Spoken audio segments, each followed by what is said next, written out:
أعوذ بالله من الشيطان الرجيم.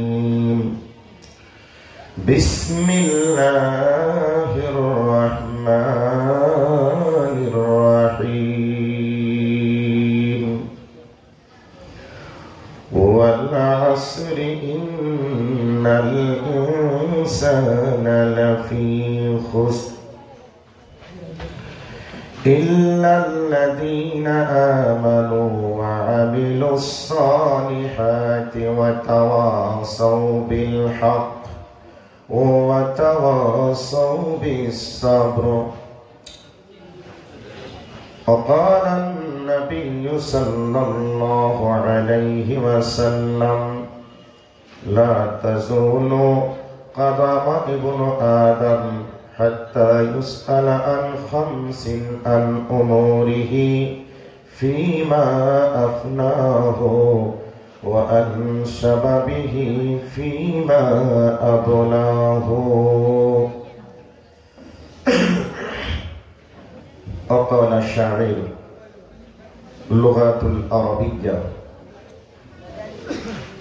ما مزى في الدنيا أحلام وما بقي منهم أمالي والوقت بينهما ضائع.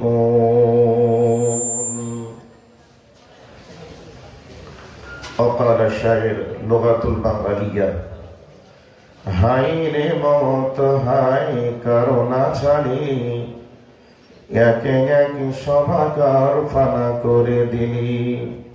গেল দিন গেল মাস গেল রে বছর, যাইনি কেবল শুভ আয়ু গেল তোর। পাকা আম ঝুলিতেছে গোটায় রস নেই, কবে ঝড়ে পড়ে যাবে বেশি দেরি নেই। কোমর বাঁকানো তোর সাদা হলো কেশ, এখন কেবল বাকি কবরে প্রবেশ।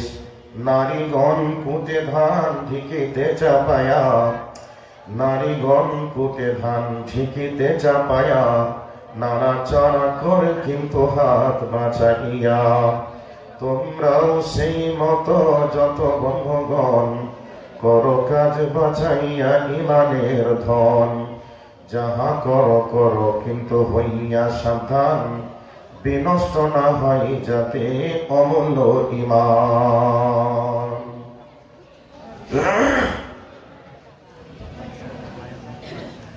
উপস্থিত আপামর জনসাধারণের নির্বাচিত আজকের চলমান সভার যোগ্যতম সভাপতি সাহেব, মঞ্চে উপস্থিত আছেন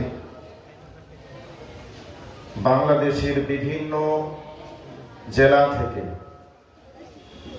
বিভিন্ন গ্রাম থেকে আসা সুনামধন্য ব্যক্তিত্ববর্গগণ, সকলের প্রতি আন্তরিক সালাম, ভালোবাসা, শ্রদ্ধা রেখে অল্প সময়ে আমার বক্তব্যের বিষয়কে সামনের দিকে নিয়ে যাওয়ার চেষ্টা করছি। সর্বপ্রথম সেই মহান মনিবের শাহী দরবারে তিনার শিখানো ভাষার মাধ্যমে প্রশংসা আদায় করি, সকলে বলি আলহামদুলিল্লাহ। তার পরে শান্তি বর্ষিত হোক মহা বিশ্বের মহামানব আশরাফুল আম্বিয়া মেহবুবে কিবরিয়া নবী মুহাম্মদুর রাসূলুল্লাহ সাল্লাল্লাহু আলাইহি ওয়াসাল্লামের উপর আল্লাহুম্মা আমিন। আপনাদের সম্মুখে পবিত্র কোরআন থেকে 2-3 আয়াত বিশিষ্ট একটা সূরা আপনাদের মাঝে পরিবেশন করেছি। এই আয়াতের 3টে আয়াতের বক্তব্য সারমর্ম তাফসীর করা সম্ভব হবে না। অল্প সময়ের মধ্যে 1 থেকে 2টা আয়াতের কিছু কথা আপনাদেরকে দেওয়ার চেষ্টা করব ইনশাআল্লাহ।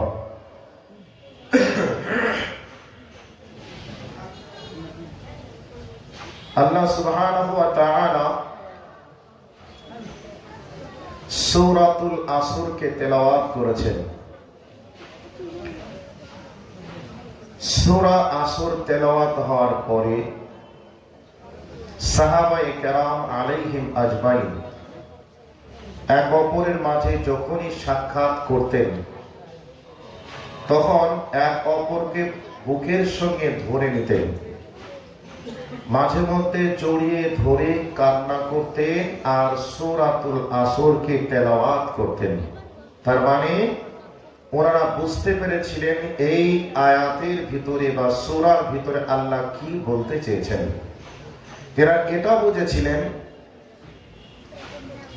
যে আজকে আপনার সঙ্গে আমার যে সাক্ষাৎ হচ্ছে, এই সাক্ষাৎ হতে পারে জীবনের শেষ সাক্ষাৎ, আর সাক্ষাৎ হতেও পারে নাও হতে পারে। এই জন্য সাক্ষাৎ করে সূরা আসর তেলাওয়াত করতেন আর এক অপরের মাঝে ক্ষমা চেয়ে নিতেন। এই জন্য ইমাম শাফি রাহিমাহুল্লাহ তিনি বলেছেন যে আল্লাহ সুবহানাহু ওয়া তাআলা মানুষকে গাইড করার জন্য কোরআনুল কারীমে 114 খানা সূরা অবতীর্ণ করেছেন। তো 114 খানা সূরা অবতীর্ণ না করে যদি একটা সূরায় অবতীর্ণ করতেন সূরাতুল আসর, তাহলে মানুষের হিদায়াতের জন্য যথেষ্ট হয়ে যেত। এই আয়াত, এই সূরা অবতীর্ণ হওয়ার পিছনে আমাদের জন্য কি শিক্ষা আছে, এবার আপনাদেরকে একটা একটা করে বলার চেষ্টা করছি। পূর্ব যুগের একজন মনীষী তিনি বলছেন যে আমি সূরাতুল আসর তেলাওয়াত করি, আল্লাহ কেন যে সময়ের কসম করে কি বোঝাতে চেয়েছেন আমি বুঝতে পারিনি, আমার বুঝে আসেও না। আমি এত গবেষণা করি, এত বই পুস্তক পড়াশোনা করে আমি উপলব্ধি করার চেষ্টা করি যে আল্লাহ সময়ের কেন কসম করেছেন।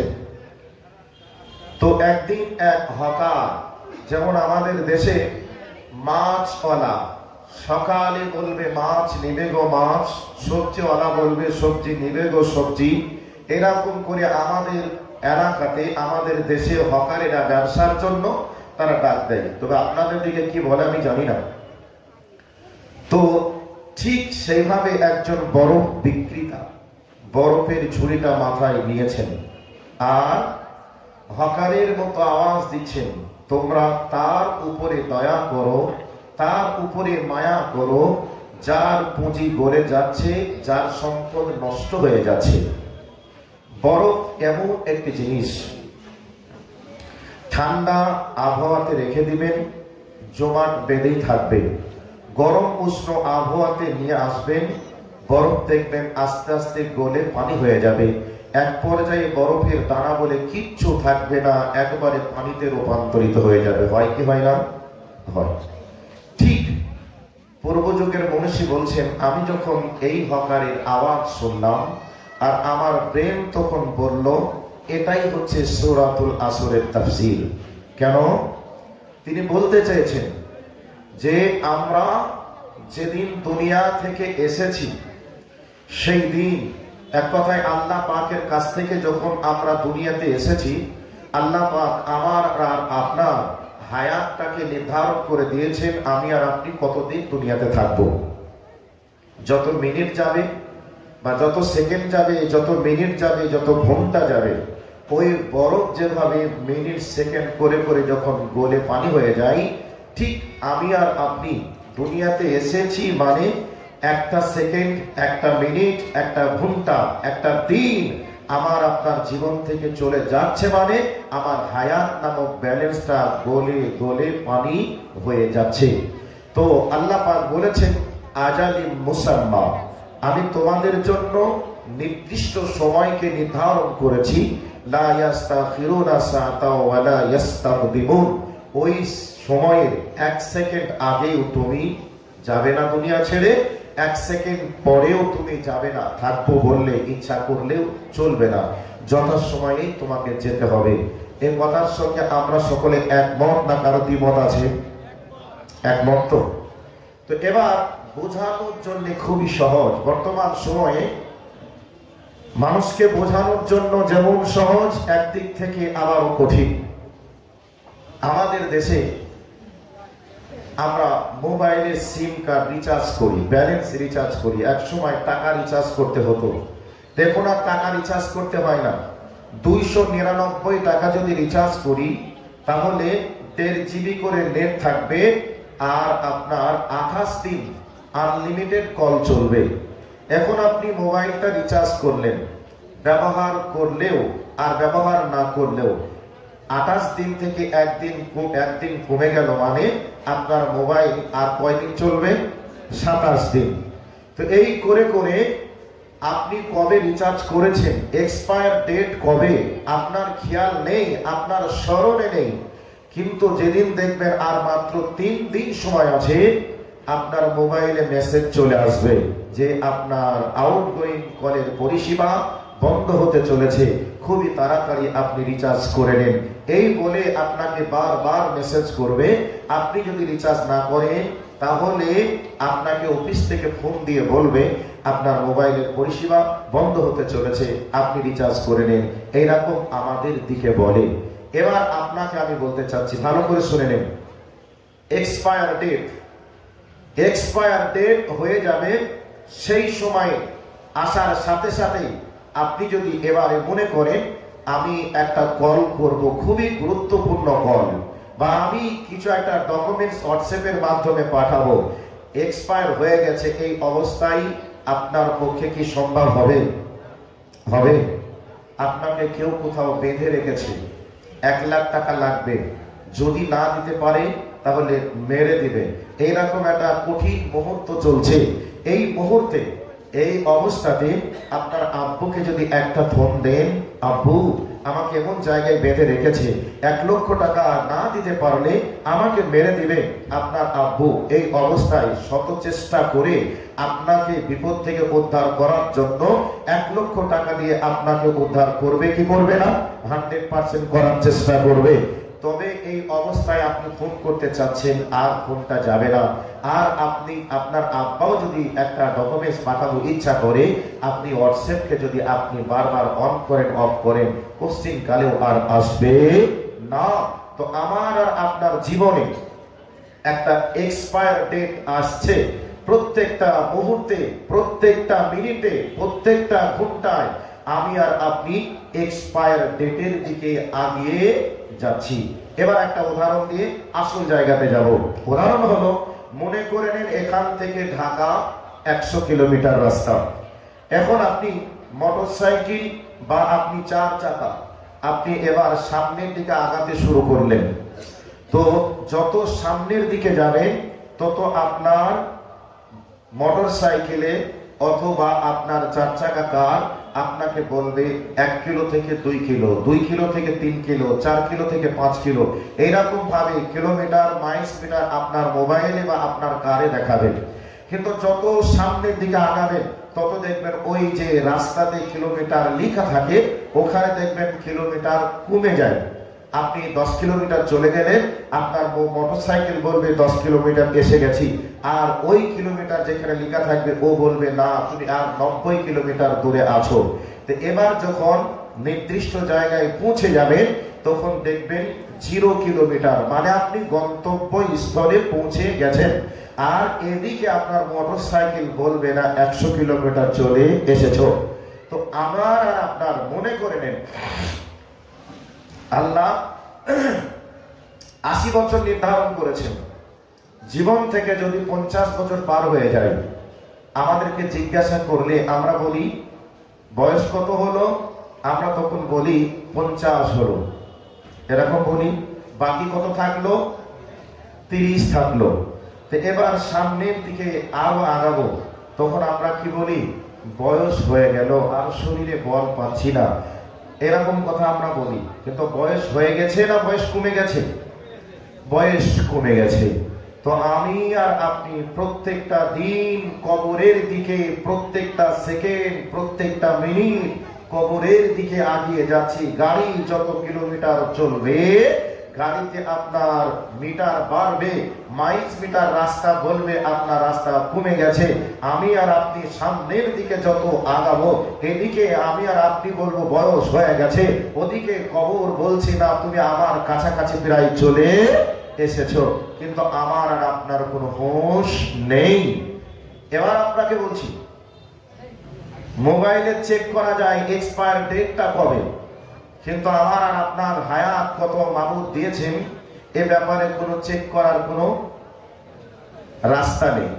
কিন্তু মৃত্যুর পূর্বে আল্লাহ সুবহানাহু ওয়া তাআলা কিছু লক্ষণ দেন, কি ছিলাম, কি হলাম, কি হব। আমি আজকে ৩৯ বছর বয়সে পদার্পণ করছি। আমারও একদিন বয়স 18 বছর 20 বছর ছিল। ঠিক আমার ডান হাতে আমার বাম পাশে যারা বসা আছেন আমার মতো আপনার মতো একদিন যুবক ছিলেন, কিন্তু আজকে ওনাদের বয়সকে অতিক্রম করে বৃদ্ধে পরিণত হয়েছে। এই অবস্থা আপনার আর আমার জীবনে আসবে। প্রত্যেকটা মুহূর্তে আমার আর আপনার জীবনের পরিবর্তন আসছে। এই জন্য আল্লাহ সুবহানাহু ওয়া তাআলা পৃথিবীতে যত সম্পদ দিয়েছেন, সমস্ত সম্পদের মধ্যে দামি সম্পদের নাম হচ্ছে সময়। এই সময় আপনি একটা বিজনেস করছেন, 1 লক্ষ টাকা আপনার চোট হয়ে গেল, হারিয়ে গেল, কান্না করতে শুরু করলেন। তো এবার উদাহরণস্বরূপ বলছি, আপনাদের এই সভাতে আমি এসেছি ইন্ডিয়া থেকে, আস্তে আস্তে আমার ব্যাগে 1 লক্ষ টাকা ছিল, ছিনতাই হয়ে গেল, হতেই পারে ছিনতাই হয়ে গেছে। এই অবস্থায় আমি খুব কান্না করছি। আপনারা আমাকে বলছেন কান্না কেন করছেন? আমি বলছি ভাইয়া অনেক কষ্টের টাকা, রাত জেগে বাড়িঘর ত্যাগ করে প্রচন্ড শীতে আজকে 1 লক্ষ টাকা উপার্জন করে আমার ব্যাগে রেখেছিলাম, ব্যাগ সহ সব ছিনতাই হয়ে গেল। আপনারা আমার কথা শুনি আপনাদের অন্তরে মায়া লাগলো, বেদনা লাগলো, আমাকে বলছেন আর কান্না করিয়েন না, কান্না করে কি হবে, এতগুলো মানুষ আমরা আছি, 1 লক্ষ টাকা আমরা দিয়ে দিব, টেনশন করিয়েন না। তো এতগুলো মানুষ 1 লক্ষ টাকার দেওয়ার চেষ্টা করলে দিতে পারবে, কিন্তু আমার জীবন থেকে যদি একটা সেকেন্ড সময় চলে যায়, আপনারা কেন গোটা পৃথিবীর মানুষ মিলে যদি চেষ্টা করে গোটা পৃথিবী বিক্রি করে দিয়ে আমার জীবনের 1 মিনিট সময় যেটা মাইনাস হয়ে গেছে ওটাকে কেউ আর প্লাস করতে পারবে এরকম ক্ষমতা পৃথিবীর কারো আছে? এটা আওয়াজ দেওয়া লাগবে, কারোর আছে? নেই। গোটা পৃথিবীর বিদ্বানদের বিদ্যা ফেল হয়ে যাবে, গোটা পৃথিবীর গবেষকদের গবেষণা ফেল হয়ে যাবে, গোটা পৃথিবীর টাকা পয়সাকে খরচ করে যদি মনে করা হয় একটা সেকেন্ড সময় আমার জীবনে আবার ফিরিয়ে দেওয়া হবে, গোটা পৃথিবী বিক্রি করে দিলেও একটা সেকেন্ডের সময়ের মূল্য দেওয়া যাবে না। কাজেই আমি আর আপনি প্রত্যেকটা মুহূর্তে চায়ের দোকানে বসে, রাস্তায় বসে, আত্মীয় বাড়িতে বেড়াতে গিয়ে, সফরে ভ্রমণে গিয়ে যেই সময়কে নষ্ট করছি, অপচয় করছি, এই অপচয়ের সময়টি আমার আর আপনার জীবন থেকে মাইনাস হয়ে যাচ্ছে। আর প্রত্যেকটা সেকেন্ডের সময়ের মূল্য আমার আল্লাহর কাছে হিসাব দেওয়া লাগবে। যেই সেকেন্ডের সময়ের মূল্য গোটা পৃথিবী বিক্রি করে দিলেও দেওয়া যাবে না, সম্ভব নয়। সেই সেকেন্ড সময়গুলি আমরা অপচয়, বিভিন্ন কাজে কর্মে আমরা অপচয় করি। আজকে হলো ডিসেম্বর মাসের 17 তারিখ। এই 17 তারিখের হিসাব আল্লাহ যদি আপনার কাছে আমার কাছে নেই যে ডিসেম্বর মাসের 17 তারিখটা তুমি কোথায় কিভাবে পার করেছো তুমি বলো, তাহলে বলবেন এই যে মসজিদে মোবারক ও মাদ্রাসা আল মাহাদ আল ইসলামী, এই মাদ্রাসা প্রাঙ্গণে আমরা এসে অতিবাহিত করেছি। এ কথা আল্লাহর কাছে বলাতে কোনো অপারগতা আসবে না, আমরা নির্দ্বিধায় বলতে পারবো, নির্দ্বিধায় বলতে পারবো। যারা এই জায়গাগুলি না থেকে শরীয়ত বহির্ভূত জায়গাতে যদি কেউ থাকে, আল্লাহর কাছে হিসাব দিতে গিয়ে ধরা খেতে হবে কি হবে না? হবে। তো একটা সেকেন্ডের দাম যদি গোটা পৃথিবী বিক্রি করে দিলেও সম্ভব না হয়, তাহলে যারা হেলায় খেলায় মাসের পর মাস, বছরের পর বছর, ঘন্টার পর ঘন্টা যারা অপচয় করে, তারা আল্লাহর কাছে কি হিসাব দিবেন? এই জন্যে আল্লামা কাইয়ুম তিনি চমৎকার একটা কথা বলেছেন, ভালো করে শুনে নেন। দুনিয়া প্রেমিক যারা রয়েছেন একটু ভালো করে শুনে নেন কি বলতে চেয়েছেন। মা মাযা ফিদ দুনিয়া আহলামুন ওয়া মা বাকিয়া মিনহুম আমালি ওয়াল ওয়াক্তু বাইনাহুমা দাইউন। আল্লামা কাইয়ুম রাহমাতুল্লাহ আলাইহি তিনি চমৎকার ভাবে দুনিয়াবাসীকে বুঝিয়েছেন, হে দুনিয়াবাসী, মা মাযা ফিদ দুনিয়া আহলামুন, তুমি যে তোমার জীবনে বয়সগুলিকে অতিক্রম করে এসেছো, আজকে ওই দিনগুলি তোমার কাছে স্বপ্নে পরিণত হয়েছে।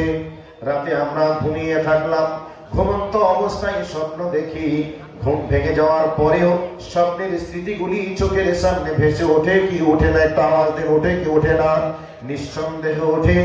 আমি আর আপনি যেদিন বয়স হয়েছে সেই দিন থেকে এ পর্যন্ত যতদিন আমরা অতিক্রম করেছি, কোথায় কিভাবে অতিক্রম করেছি, সমস্ত সময়গুলির ব্যাপারে যদি আপনার প্রেমকে যদি জিজ্ঞাসা করেন, আজকে সেগুলি আমার আপনার কাছে স্বপ্নের মতো রূপান্তরিত হয়ে গেছে। এই জন্য আল্লামা কাইয়ুম বলছেন, মা মাযা ফিদ দুনিয়া আহলামুন ওয়া মা বাকিয়া মিনহুম আমালি। আল্লামা কাইয়ুম রাহমাতুল্লাহ আলাইহি বলছেন, হে দুনিয়াবাসী, তোমার অতিক্রম করে আসা দিনগুলি আজকে তোমার কাছে স্বপ্নে পরিণত হয়ে গেছে, আর সামনের যে দিনগুলি তোমার কাছে পড়ে আছে ওই দিনগুলি আজকে আকাঙ্ক্ষায় পরিণত হয়ে আছে। কেমন আকাঙ্ক্ষা? ছেলে আমার ডাক্তারি পড়াশোনা করেছে, ছেলে ডাক্তার হবে, মাস্টার হবে, আর গ্রামের পাশে মানে গ্রামে থাকা যাবে না, শহরে ময়মনসিংহ টাউনের ভিতরে বাড়ি বানাতে হবে। এইরকম প্ল্যান প্রোগ্রাম আর আপনার মনের ভিতরে জেগে ওঠে, ওঠে কি ওঠে না? জেগে ওঠে। এই করে করে আল্লামা কাইয়ুম রাহমাতুল্লাহ আলাইহি বলছেন, তোমার সামনের দিনগুলি তোমার কাছে স্বপ্নে পরিণত, আকাঙ্ক্ষায় পরিণত হয়ে আছে। এই করতে করতে তোমার জীবন থেকে মূল্যবান সময়টা পার হয়ে যাবে। ওয়াল ওয়াক্তু বাইনাহুমা দাইউন, তোমার জীবন থেকে মূল্যবান সময় পার হয়ে যাবে। মালাকাল মাউত তোমার কাছে এসে হাজির হয়ে যাবে, আর তোমার কিচ্ছু করার থাকবে না। তোমার সব আকাঙ্ক্ষা ভেঙে চুরমার হয়ে যাবে। এবার আপনাদেরকে আর একটা উদাহরণ দিয়ে বক্তব্য শুরু করব, কোরআনের আয়াত দিয়ে। আচ্ছা, উদাহরণটা হলো, আপনি বাজারের ভিতরে, টাউনের ভিতরে একটা ঘর ভাড়া নিলেন। ঘরটা ভাড়া নিলেন, এগ্রিমেন্ট হয়ে গেল 10 বছরের জন্য। 10 বছর এগ্রিমেন্ট হয়ে গেল। ঘরটাকে আপনি সুন্দর করে ইতালিয়ান মার্বেল দিয়ে, টাইলস দিয়ে, কাঁচ দিয়ে চাকচিক্য করে সুন্দর করে বানিয়ে নিলেন। এই অবস্থায় 10 বছর এগ্রিমেন্ট কিন্তু রয়েছে। এদিকে 1, 2, 3 দিন করতে করতে 1 বছর, 2 বছর করতে করতে প্রায় 9 বছর অতিক্রম হয়ে গেল। এই অবস্থায় বাড়িওয়ালা, যিনি বাড়ির মালিক, তিনি বলছেন, বা ঘরের মালিক তিনি বলছেন, ভাই 9 বছর অতিক্রম হয়ে গেল, আর মাত্র 1 বছর সময় আছে। 1 বছর হয়ে গেলে আমার ঘর আমাকে ছেড়ে দিতে হবে। এই ঘরে আমার ছেলে ব্যবসা শুরু করবে। অতএব আপনি আমার ঘর ছেড়ে দিবেন। এই অবস্থায় ঘর যে ভাড়া নিয়েছে, ভাড়াওয়ালা বলছে, ভাই রে, আমি ঘরটাকে ভাড়া নেওয়ার পরে সুন্দর করে ডিজিটাল যুগে ডিজিটাল মার্বেল দিয়ে ঘরটাকে সুন্দর করে সাজালাম, টাইলস দিয়ে, মার্বেল দিয়ে, কাঁচ দিয়ে, লাইট দিয়ে সুন্দর করে চাকচিক্য করে বানালাম। এই অবস্থায় আপনি আমার ঘর ছেড়ে দিতে বলছে, অতএব আমি ঘরকে ছাড়তে পারবো না। এ কথা যদি মালিককে বলা হয়, মালিক বলবে, ঠিক আছে, তুমি ঘর ছাড়তে পারবে না, আমার 10 বছর এগ্রিমেন্ট কমপ্লিট হতে তুমি দাও। 10 বছর এগ্রিমেন্ট যখন কমপ্লিট হয়ে যাবে, এই অবস্থায় মালিক আরেকবার হয়তো বলবে, ভাই ঘরের মালপত্র বার করে নেন। এই অবস্থায় যদি ঘরের মালপত্র বার না করে, তাহলে মালিক কিন্তু ঘরে শ্রমিক লাগিয়ে দিয়ে, লেবার লাগিয়ে দিয়ে তার বাড়ির ঘরের মালকে সব বার করে দেওয়ার ক্ষমতা রাখে কি রাখে না? এবার বলবে রাখে। ঠিক আমি আর আপনি এক্সপায়ার ডেটের দিকে আমরা আল্লাহকে ভুলে গিয়ে এক্সপায়ার ডেটের দিকে কিন্তু আগিয়ে যাচ্ছি। আমরা মনে করেছি দুনিয়া ছেড়ে যাব না, দুনিয়াতেই আমরা থাকবো। সুন্দর করে দুনিয়াকে সাজাতে গিয়ে পরকালকে ভুলে গিয়ে দুনিয়ার প্রেমে আমি আর আপনি পাগল হয়ে আছি। যেদিন সময় শেষ হয়ে যাবে সেই দিন মহান প্রভু আল্লাহ আপনাকে আর আমাকে ডেকে বলবে, ওরে আল্লাহর গোলাম, আর দুনিয়ায় থাকা চলবে না, তোমাকে পরকালে যাওয়ার জন্য ডাক এসে গেছে। এই ডাক এসে গেছে মানে আর তোমার থাকা চলবে না। এই অবস্থায় আপনি যদি বলেন না না না, এত সুন্দর করে বাড়িটা বানালাম, এত সুন্দর করে গাড়ি ক্রয় করলাম, আর এখন আমাকে দুনিয়া ছেড়ে চলে যেতে হবে, আমি যাব না, এ কথা বললে কি মালাকাল মাউত আপনাকে ছাড় দিবে? ছাড় দিবে না। এই জন্য আল্লাহ রাব্বুল আলামিন সূরাতুল আসরের ভিতরে আল্লাহ রাব্বুল আলামিন বলছেন, ওয়াল আসরি ইন্নাল ইনসানা লাফি খুসর। আল্লাহ রাব্বুল আলামিন বলেন, আমি আল্লাহ আসরের সময়ের কসম করে বলছি, ওয়াল আসরি ইন্নাল ইনসানা লাফি খুসর। আমি আসরের সময়ের কসম করে বলছি, তামাম পৃথিবীর মানুষ ক্ষতিগ্রস্তের মধ্যে। তবে ক্ষতিগ্রস্তের মধ্যে তারা নয় যারা ঈমান আনে এবং নেক আমল করে।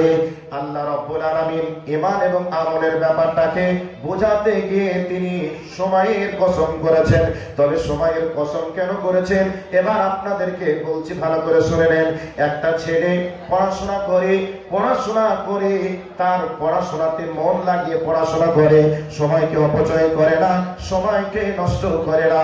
এই ছেলেটা যদি সময়কে কাজে লাগিয়ে তার সিলেবাসকে অধ্যয়ন করে, পরীক্ষার হলে গিয়ে ওই ছেলেটা যখন কোশ্চিন হাতে পাবে, কোশ্চিনটা হাতে পেয়ে আনন্দের চিত্তে সে কলম ধরে লিখতে শুরু করে দিবে। আর যেই ছেলেটা পড়াশোনা না করে বন্ধু বান্ধবী আত্মীয় স্বজন নিয়ে এদিকে মোবাইলে, ফেসবুকে এবং হোয়াটসঅ্যাপের মধ্যে মেসেজের মধ্যে, চ্যাটিং এর মধ্যে ব্যস্ত ছিল, ওই ছেলেটা পরীক্ষার হলে যখন বসে যাবে সে তখন কোশ্চেনটা পাওয়ার পরে বলতে শুরু করবে, আরে এটা তো আগামী কালকে একবার নজর বুলিয়েছিলাম, যদি ভালো করে পড়তাম তাহলে আমি ওই আমার বন্ধুর মতো লিখতে শুরু করে দিতাম, কিন্তু আজকে আমি সময়কে অপচয় করার কারণে আমার কোশ্চেনগুলি সবই আনকমন এসে গেছে।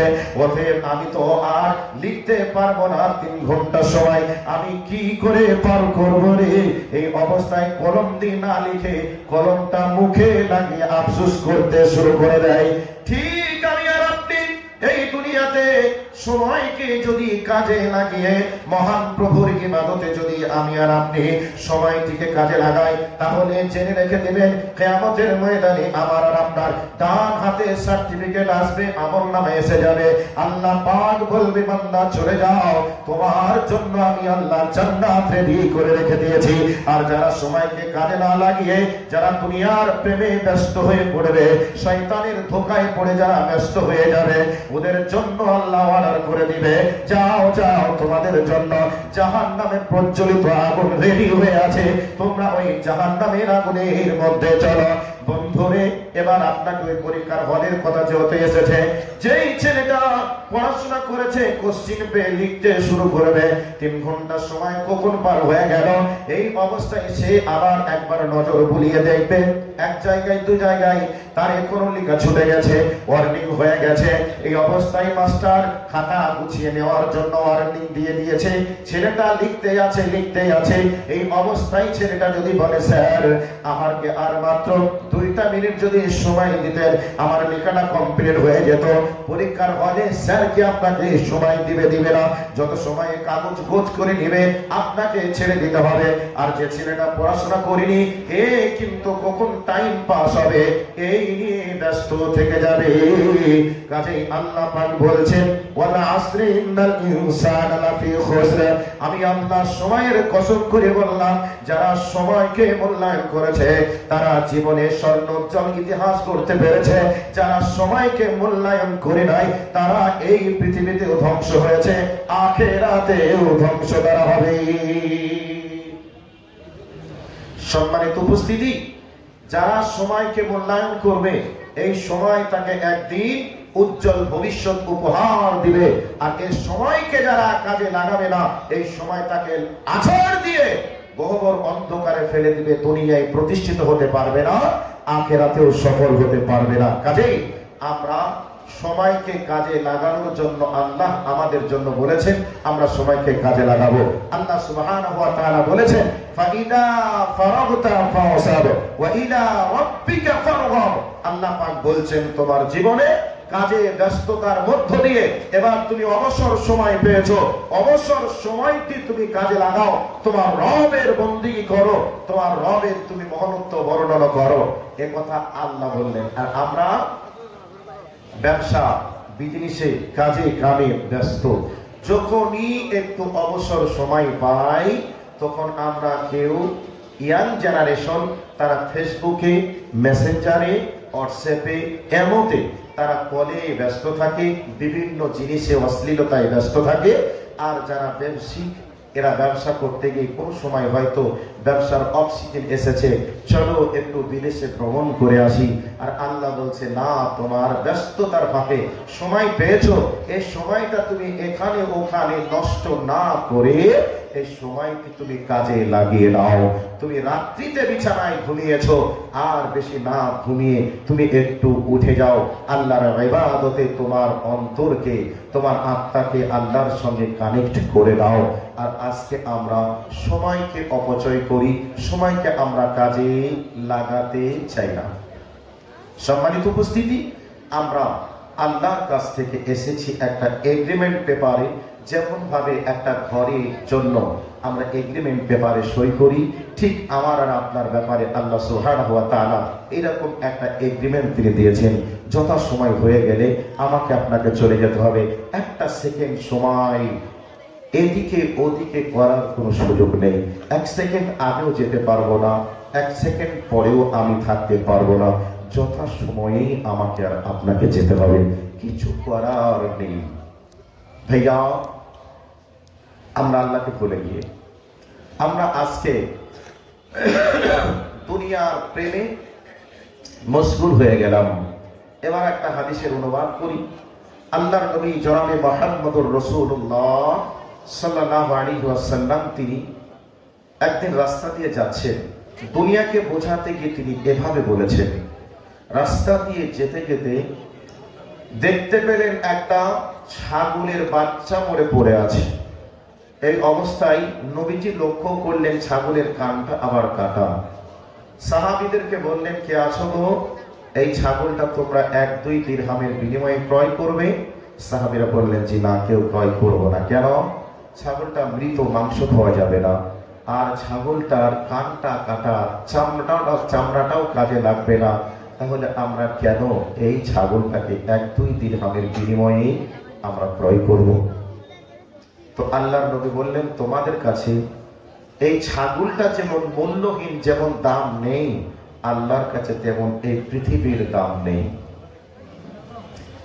আর আপনাকে আমাকে যদি 18 চাকার লরির এক লরি মাছির পর দেওয়া হয়, আর এর বিনিময়ে যদি আপনি বলেন যে মাওলানা 1 লরি মাছির পর আপনাকে দেব, বিনিময়ে আমাকে আপনি 10টা টাকা দিবেন। আচ্ছা বলুন, 1 লরি মাছির পরের বিনিময়ে এমন কোন পাগল আছে যে 10টা টাকা দিতে চাইবে? চাইবে না। কেন? সে জানে এই 10টা টাকা দেওয়াটাই আমার বেকার হবে, আর এই মাছের পর নিয়ে আমার কোনো কাজে আসবে না, বরং এলাকার পরিবেশ নষ্ট হবে। এই জন্য আপনি 10 টাকা দিতে পারেন যে ভাইয়া মাছের পরটা আমার এলাকায় ফেলবেন না, অন্য এলাকায় ফেলে আসুন, বিনিময়ে 10 কেন আপনাকে 20 টাকা হলেও আমি দেব, আপনি এলাকার বাইরে দিয়ে আসুন। কেন? এই মাছের পরের কোনো মূল্য নেই, দাম নেই। আবার যদি এখানে ফেলে দেয় তাহলে এলাকার পরিবেশ নষ্ট হয়ে যাবে। এই জন্য আপনি 10 টাকা পরিষ্কার করার জন্য 10-এর জায়গায় 20 দিতে পারেন, কিন্তু ক্রয়ের জন্য আপনি 5টা টাকাও দিতে চাইবেন না। সম্মানিত উপস্থিতি, আল্লাহ সুবহানাহু ওয়া তাআলার কাছে এই পৃথিবীর তেমন কোনো মূল্য নেই, মাছের পরে যেমন আমাদের কাছে মূল্য নেই। কাজেই আমরা মূল্যহীন পৃথিবীর পিছনে ছুটতে গিয়ে চিরস্থায়ী আখিরাতের সুখের ঠিকানাকে ভুলে গিয়ে আমরা শয়তানের ধোঁকায় পড়ে এই সামান্য দুনিয়ার পিছনে আমরা ছুটছি। এবার একটা আরবি কবির কবিতা বলি, ভালো করে কান লাগিয়ে কথাটাকে শোনার চেষ্টা করুন। তাল্লাকিদ দুনিয়া সালাসাতান ওয়া আতলুবান জাওজান সাওয়াহা ওয়া ইন্নাহা জাওজাতুস সুই লা উবালি মান আতাহা। একজন আরবি কবি বলছেন, ওরে দুনিয়া প্রেমিক রে, দুনিয়ার পিছনে বেশি ছুটিস না, পাগল হোস না। তবে আমি তোদেরকে দুনিয়া প্রসঙ্গে বলে দিই, দুনিয়া কি তোদেরকে জানিয়ে দিই। আরবি কবি তিনি দুঃখ করে বলছেন, এই দুনিয়াতে একটা ব্যভিচারিণী মহিলা ব্যভিচার করার জন্য তার নির্দিষ্ট জায়গায় যখন বসে যায়, তার কাছে যে যায় তার সঙ্গে সে ব্যভিচার করে। ওই অবস্থায় ডাক্তার গেল নাকি, মাস্টার গেল নাকি, ছেলে গেল নাকি, বাপ গেল নাকি, মাওলানা গেল নাকি, হাফেজ গেল নাকি, এটা দেখার তার প্রয়োজন নেই। তার কাছে যে যাবে তার সঙ্গে ব্যভিচারে লিপ্ত হয়ে টাকা উপার্জন করার চেষ্টা করবে। সেইভাবে আর ওই কবি বলছেন, এই দুনিয়াতে যেমন ব্যভিচারিণী মেয়েটা কাউকে বাঁচাই করে না, রিহাই দেয় না, যে যাবে তার সঙ্গে ব্যভিচার করে টাকা উপার্জন করার চেষ্টা করে, ঠিক এই দুনিয়াতে নবী এসেছিলেন, সাহাবীরা এসেছিলেন, অনেক চোর ডাকাত গুন্ডা বদমাইশ এসেছিলেন। অতএব এই দুনিয়ায় কেউ কাউকে কোনোদিন রিহাই দেয়নি, রিহাই পায়নি। অতএব দুনিয়া সবাইকে খেয়ে শেষ করে ফেলে দিয়েছে, বিদায় জানিয়েছে। অতএব এই দুনিয়ার পিছনে ছুটিস না, পাগল হোস না, মহান প্রভুর পিছনে ছুট। তোদের জন্য দুনিয়া সুখের হবে, আখিরাত তোদের জন্য সুখের হবে। এই জন্য আমাকে আর আপনাকে এই দুনিয়ার পিছনে না ছুটে আল্লাহ আর পিছনে ছুটতে হবে। এবার আপনি বলবেন, মাওলানা তাহলে কি দুনিয়ায় গাড়ি বাড়ি কিছু করা লাগবে না? অবশ্যই করা লাগবে, কিন্তু আখিরাতকে ভুলে গিয়ে নয়। আখিরাতকে বাঁচিয়ে আপনি গাড়ি করুন, বাড়ি করুন, ডাক্তার করুন, ইঞ্জিনিয়ার করুন, প্রফেসর করুন, কিন্তু প্রথমে আপনাকে রবকে রাজি করতে হবে। রবের ট্রেনিংটা আপনার ছেলেকে, আপনার মেয়েকে দেওয়ার পরে আপনার ছেলেকে ডাক্তার বানান, মাস্টার বানান, ইঞ্জিনিয়ার বানান, প্রফেসর বানান, সমস্যা নেই। কিন্তু বর্তমানে আমরা যেন আখিরাতকে ভুলে গিয়ে, কোরআন সুন্নাহর গাইডকে ভুলে গিয়ে আমরা যেন দুনিয়ার পিছনে ছুটতে আছি। এই জন্য আপনাদেরকে এই বিষয়টি বলার চেষ্টা করলাম। এবার আমি মেন পয়েন্টে ঢুকে গেলাম, টাইম প্রায় কাছের দিকে চলে আসলো। আল্লাহ রাব্বুল আলামিন পবিত্র কোরআনে কি বলতে চেয়েছেন আপনাদেরকে এবার বলে দেই। আল্লাহ রাব্বুল আলামিন বলছেন, আল্লাহ রাব্বুল আলামিন বলছেন, ওয়ান্নাজিয়াতি গরকা ওয়ান্নাশিতাতি নাশতা। আল্লাহ রাব্বুল আলামিন বলছে, বান্দারে শুনে রেখে দাও, আমি আল্লাহ নির্মম হৃদয়ের ফেরেশতার নামে কসম করে বলছি, তোমার এই দুনিয়ার যখন বিদায়ের পালা শেষ হয়ে যাবে, ঘন্টা বেজে যাবে, তুমি যদি মুমিন হও, তোমার কাছে ফেরেশতা আসবে, সুন্দর করে তোমার আত্মাটাকে পার করে নিয়ে চলে যাবে। নবী আমার উদাহরণ দিয়েছেন, একটা ভর্তি পাত্র থেকে যখন পানিকে বার করা হয়, কাট করে দিলে পানিটা মানে পানিটা যখন পাত্রটা কাট করে দিবেন, কল কল কল কল করে আওয়াজ দিয়ে অনাসে বার হয়ে যাবে, কোনো সমস্যা থাকবে না, আরামে বার হয়ে যাবে। আল্লাহ রাব্বুল আলামিন তার জন্য বলবে, ইয়া আইয়ুহাতুহান নাফসুল মুতমাইন্না ইরজি ইলা রাব্বিকি রাদিয়াতাম মারদিয়া ফাদখুলি ফি ইবাদি ওয়াদখুলি জান্নাতি। আল্লাহ ডাক দিয়ে বলবে, ওরে আমার গোলাম রে, তুমি দুনিয়াতে গিয়ে আমার গাইডকে মেনে তুমি চলেছিলে, তোমার জীবন দিয়ে আমি আল্লাহকে তুমি সন্তুষ্ট করেছিলে, অতএব তোমার জীবন যাত্রার মাঝে আমি আল্লাহ সন্তুষ্ট হয়ে গেছি। তুমি বার হয়ে এসো তোমার প্রভুর সন্তুষ্টের দিকে, অতএব তুমি বার হয়ে এসো আর তুমি আমার জান্নাতের মধ্যে তুমি প্রবেশ করো। এই বলে একটা মুমিন ব্যক্তিকে আল্লাহ ডাক দিবে, আর আনন্দ চিত্তে মুমিনের জানটা বার হয়ে চলে যাবে। লম্বা ঘটনা, আমি ওইদিকেই যাচ্ছি না, এবার যেটা বলার উদ্দেশ্য সেটা বলে দিই, ভালো করে শুনে নেন। এই দুনিয়াতে যত মানুষ এসেছে সবার টাইম একদিন শেষ হয়ে যাবে, সবাইকে চলে যেতে হবে। তবে এবার নির্মম পরিহাসের কথাটা আপনাকে আমি বলে দিই। আল্লাহ রাব্বুল আলামিন বলেন, ওয়ান্নাজিয়াতি গরকা কাশিতাতি নাশতা।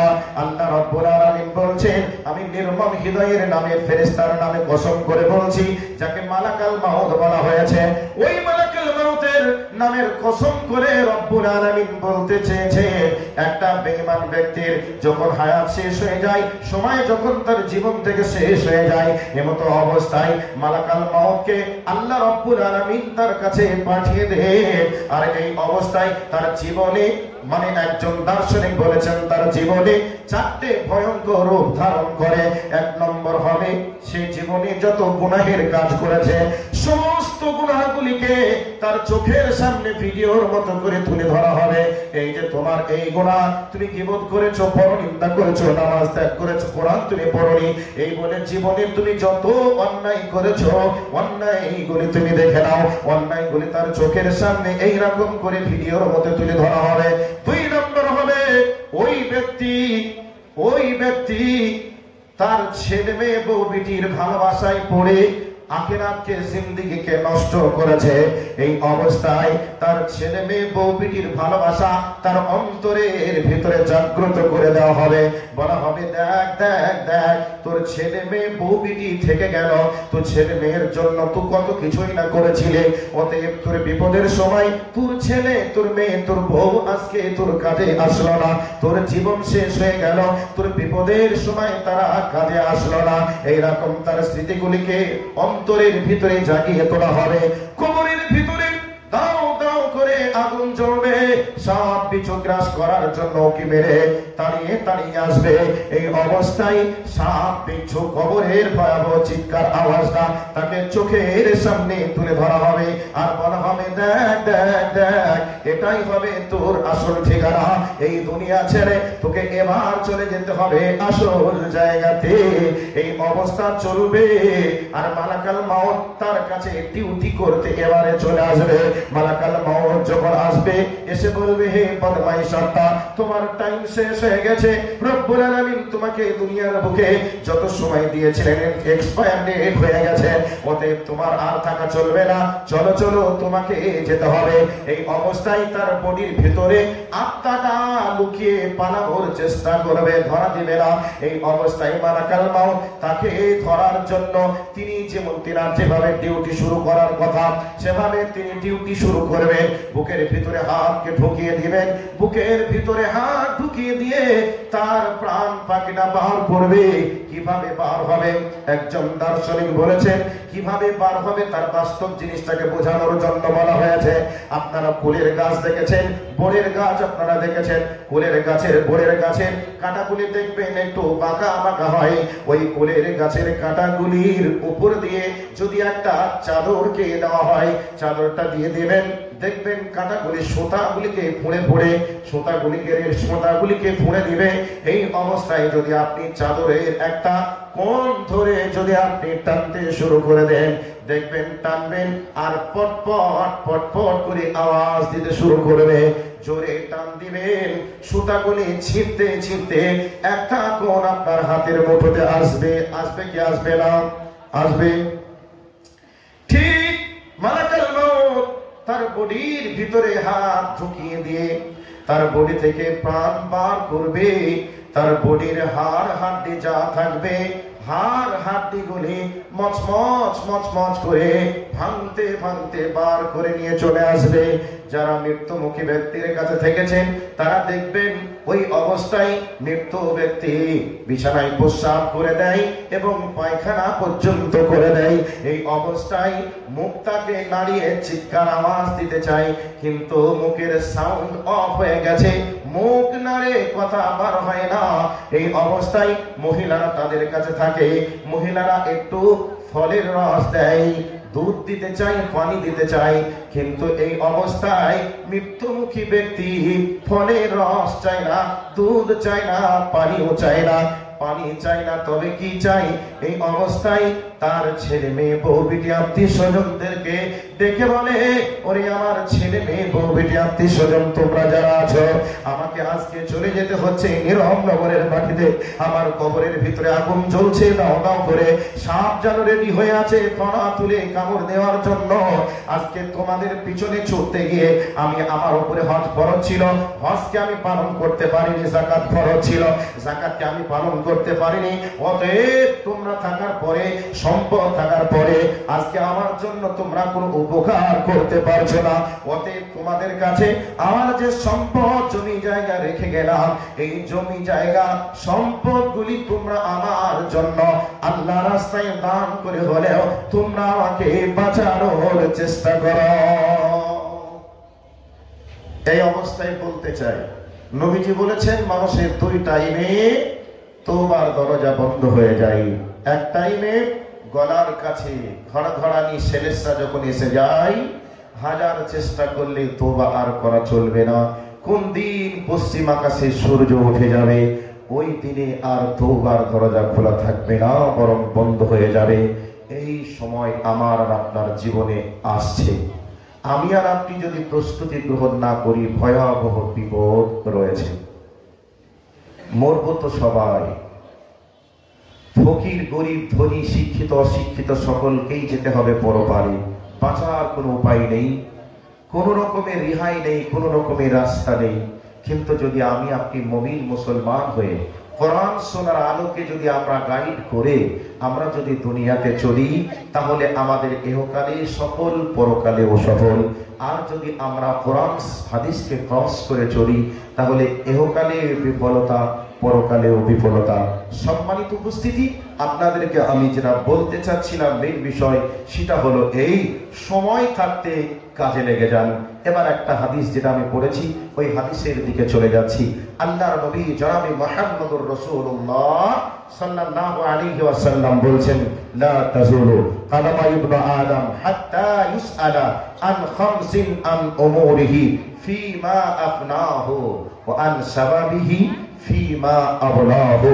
বিশ্ব নবী আমার বলছেন যে আল্লাহ সুবহানাহু ওয়া তাআলার সামনে কিয়ামতের ময়দানে প্রত্যেকটা বান্দাকে স্টিল নাও দান করে রাখা হবে, আর ওই জায়গাতে দাঁড়িয়ে 5টি প্রশ্ন করা হবে। তার মধ্যে একটা প্রশ্ন হলো আন উমুরিহি ফীমা আফনাহু, তুমি বলো জন্ম থেকে মৃত্যু পর্যন্ত তোমাকে যে আমি সময় দিয়েছিলাম, এই সময়টা কোথায় কিভাবে পার করেছো তুমি বলো। আগেই স্বীকার করেছি আমরা যে একটা সেকেন্ডের দাম গোটা পৃথিবী বিক্রি করে দিলে সম্ভব হবে না। আর যারা রং তামাশাই সময়কে এখানে ওখানে কাজে অতিবাহিত করি, ওই সমস্ত ব্যক্তিগুলি কিয়ামতের ময়দানে আল্লাহর কাছে কি হিসাব দিবে? এবার বলবেন না, আমাদের রাজনৈতিক দলের ক্ষমতা অনেক বেশি, আমাদের কলমের জোর অনেক বেশি, আমাদের বংশীয় দাপট অনেক বেশি, আমার শরীরে অনেক ক্ষমতা, বিনিময়ে আমি আল্লাহর কাছে এগুলিকে অতিক্রম করে চলে যেতে পারবো, আল্লাহকে ধমক দিয়ে আমি ক্রস করে বেরিয়ে যেতে পারবো। এইরকম ক্ষমতা পৃথিবীর কারো থাকবে? কথা বলুন, থাকবে?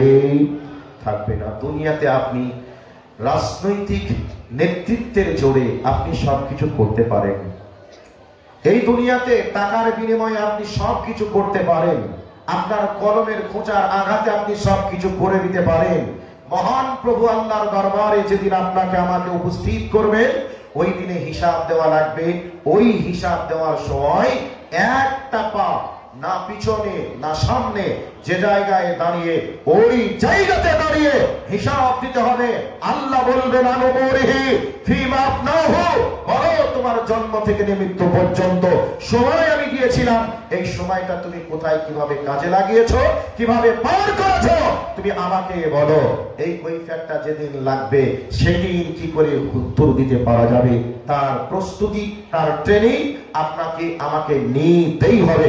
তারপরে জিজ্ঞাসা করবে আন শাবাবিহি ফীমা আবলাহু, যৌবন কাল নামক একটা সময় প্রত্যেকটা মানুষের জীবনে আসে, যেই সময় প্রত্যেকটা শিরা উপশিরায় রক্ত চলমান ধাবমান, যেই সময় আমরা নিচু উঁচুকে আমরা এক মনে করে ভক্তের জোরে ক্ষমতার জোরে কাপড় দেখিয়ে আমরা চলেছিলাম। ওই সময়কাল সম্পর্কে আল্লাহর নবী বলছেন, জিজ্ঞাসা করা হবে আন উমরিহি আন শাবাবিহি ফীমা আবলাহু, বলো তোমার যৌবনকালের সময়টা কোথায় পার করেছো। যৌবন যখন শেষ হয়ে যায় তখন তাসবির মালা নিয়ে মসজিদে ঢুকে সুবহানাল্লাহ আলহামদুলিল্লাহ তাসবিহ গুনতে চাই, কিন্তু যৌবনকালে আমরা কি করি? বিড়ে ধরি, সিগারেট ধরি, মদের বোতল ধরি, রাজনৈতিক দলের নেতৃত্বের পাওয়ার নেওয়ার জন্য রাজনৈতিক নেতাদের পিছনে ছুটতে গিয়ে জীবনকে আমরা একবারে শেষ করে দিই, কিন্তু যৌবনকালটা আমরা আমার রবের দিকে দিতে পারি না।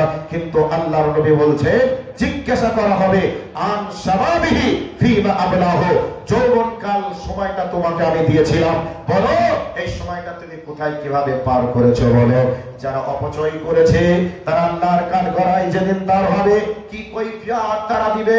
ছোট্ট ছোট্ট মাসুম বাচ্চাগুলি আজকে মাদ্রাসায় ভর্তি হয়েছে, ফজরের পর উঠে, অনেক জায়গায় ফজরের আগে উঠেই তারা আলহামদুলিল্লাহিল্লাযী আহিয়ানা বাদা মা আমাতানা ওয়া ইলাইহিন নুশুর, ঘুম থেকে উঠেই এই দোয়া পড়ে ওযু বানিয়ে আল্লাহর কালাম নিয়ে তারা বসে যায়। এই বাচ্চাগুলিকে যেদিন মহান প্রভুর দরবারে হিসাবের সম্মুখীন হতে হবে, এদের জন্য হিসাব দেওয়া আসান হবে না কঠিন হবে? আওয়াজ দেওয়া লাগবে, আসান হবে না কঠিন হবে? আসান হবে, টেনশন থাকবে না। আজকে ডিসেম্বর মাসের 17 তারিখের হিসাব যদি চাই, আনন্দ চিত্তে যারা এখানে এসে উপস্থিত, আনন্দের চিত্তে খুশির সহিত ডিসেম্বর মাসের 17 তারিখে আমরা মাদ্রাসা প্রাঙ্গণে বসে কোরআন শোনার আলোচনা শুনেছিলাম, আনন্দে সেদিন হিসাবটা আপনি দিতে পারবেন।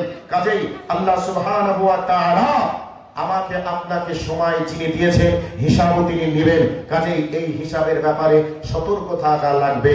আর একটা হাদিস আপনাদেরকে বলছি, নবীজি বলেছেন, যৌবন কাল যেহেতু তোমাকে আল্লাহ দিয়েছে, কিয়ামতের কঠিন মুসিবতের সময় আল্লাহ সুবহানাহু ওয়া তাআলা 7 শ্রেণীর মানুষদেরকে আরশে আজিমের নিচে ছায়া প্রদান করবেন।